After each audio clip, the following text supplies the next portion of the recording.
مدنی مذاکرہ۔ مدنی channel کے ناظرین، الحمدللہ مدنی مذاکرے کی ابتدا میں ہم خواجہ خواجگان خواجہ غریب نواز رحمۃ اللہ تعالی علیہ کا ایک واقعہ، آپ کی کرامت یا آپ کی زندگی کے حالات کو سننے کی سعادت پاتے ہیں، اور اس سے متعلق جو مدنی پھول ہوتے ہیں درس کے، عبرت کے، اس کو اپنے دامن میں چننے کی سعادت پاتے ہیں۔ آج بھی ایک واقعہ سنتے ہیں جس کا تعلق خواجہ غریب نواز رحمۃ اللہ تعالی علیہ کی شخصیت اور آپ کی مزاج اور آپ کی برکات سے ہے۔ چنانچہ کہا جاتا ہے کہ ایک بادشاہ تھا، بڑا ظالم اور بڑا بد مزاج، اور شہر کے ایک کنارے پر اس کا ایک باغ تھا، اور اس باغ میں صاف شفاف پانی کا ایک حوض تھا۔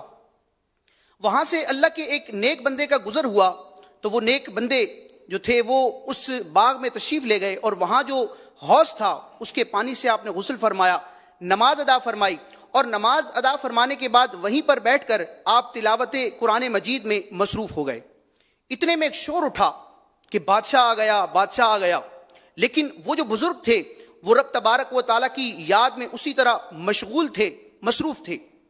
جب بادشاہ نے دیکھا کہ میرے باغ کے حوض کے کنارے ایک سادہ لباس پہنے ہوئے شخص موجود ہے، تو یہ منظر دیکھ کر وہ ظالم بادشاہ آگ بگولا ہو گیا، اور غضبناک لہجے میں اپنے سپاہیوں سے کہا کہ اس شخص کو میرے باغ میں داخل ہونے کی کس نے اجازت دی ہے؟ اب سپاہی جو تھے وہ سارے سہمے ہوئے تھے۔ اتنے میں اس بزرگ کی نظر جب اس ظالم بادشاہ پر پڑی، وہ ایسی نظر تھی جو فیض اثر تھی۔ بزرگ کی نظر پڑنی تھی کہ وہ ظالم بادشاہ کانپنے لگا اور تڑپتا ہوا زمین پر گرا، اور اسی حالت میں وہ بے ہوش ہو گیا۔ پھر وہ جو بزرگ تھے، اللہ کے نیک بندے تھے، انہوں نے پانی منگوا کر اس ظالم بادشاہ کے چہرے پر پانی چھڑکا۔ آپ کے پانی چھڑکنے کی برکت تھی کہ وہ بادشاہ جو تھا وہ ہوش میں آیا۔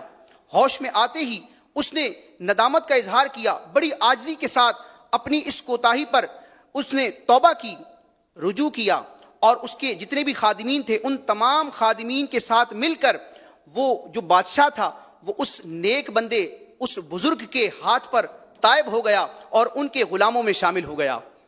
مدنی چینل کے ناظرین اور پیارے پیارے اسلامی بھائیوں، آپ جاننا چاہیں گے وہ نیک بزرگ کون تھے جن کی ایک نگاہ فیض اثر نے اس ظالم بادشاہ کی دنیا کو بدل دیا، اس کی جو دل کی کیفیات تھیں وہ بدلی، اور وہ رب تبارک و تعالیٰ کی یاد کی طرف مائل ہوا، توبہ کی طرف آیا۔ جی ہاں، وہ بزرگ کوئی اور نہیں بلکہ سلسلہ عالیہ چشتیہ کے عظیم پیشوا خواجہ خواجگاں سلطان الہند حضرت سیدنا خواجہ غریب نواز حسن سنجری رحمت اللہ تعالی علیہ ہیں۔ آپ ہند کے بے تاج بادشاہ ہیں، اور آپ رضی اللہ تعالیٰ عنہ کی اتنی برکات ہیں۔ علماء کرام نے ذکر کیا کہ جب آپ اجمیر شریف تشریف لائے تو لوگ قافلے کی صورت میں، بڑے ہجوم کی صورت میں آپ کی بارگاہ میں حاضر ہوتے اور اسلام قبول کرتے۔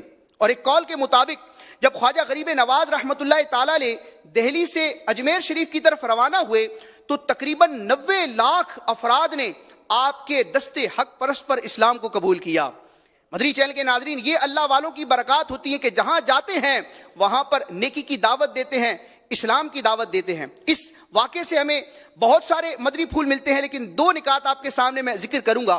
ایک تو یہ کہ جو اللہ کے نیک بندے ہوتے ہیں، پابند شریعت ہوتے ہیں، ہمیں ان کا ادب کرنا چاہیے، کیونکہ ہمیں معلوم نہیں کہ پابند شریعت افراد میں سے کون اللہ کا ولی ہے۔ جیسے کہ اس بادشاہ کو بھی اس بات کا علم نہیں تھا، اس کے وہم و گمان میں بھی نہیں تھا کہ سادہ کپڑے میں جو ملبوس ایک شخص ہے یہ ولایت کے کتنے بڑے مرتبے پر ہے۔ اللہ ہمیں نیک لوگوں کا ادب کرنے کی توفیق عطا فرمائے۔ الحمدللہ اسلام تو ادب سکھاتا ہے، اور الحمدللہ مسلمانوں کا جو سواد اعظم ہے اہل سنت و جماعت، اس میں ادب ہی ادب ہے۔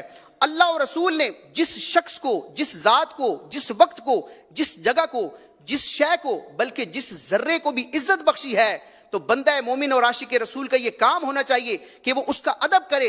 ادب ہی میں برکت ہے، اور بے ادبی بعض اوقات گمراہی کے اور بعض اوقات ہلاکت و بربادی کے عمیق گڑھے میں اتار دیتی ہے۔